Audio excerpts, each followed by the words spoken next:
I'm dreaming about nothing less than a revolution in medicine.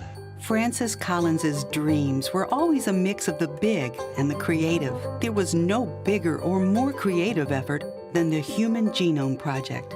The Human Genome Project was this audacious effort to read out all of the 3 billion letters of the Human DNA Instruction Book. Manuals serve as our guideposts to understand the operation of all types of machinery. It was in the human genome that we gained the manual to the most complex machine of all.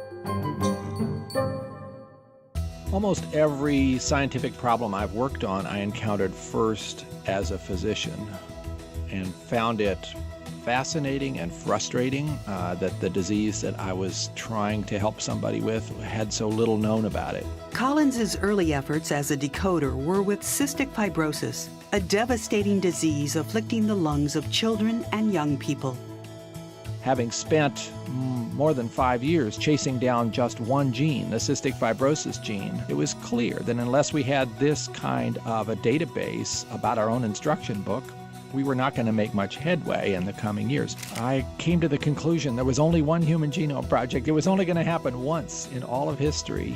And how could I turn down the chance to stand at the helm of something of this kind of significance and move it forward?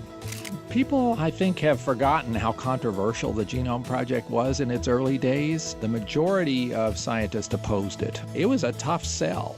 As the leader of the U.S. genome effort, Collins found himself in the midst of what developed into the genome battle, from a debate about approach to even whose genome should be mapped.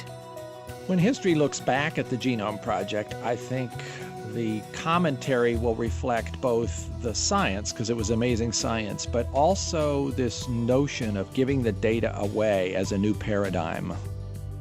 Some of my greatest joys as a scientist have been working in a team where you unleashed the creative juices of the people involved and discovered something that otherwise would not have been possible.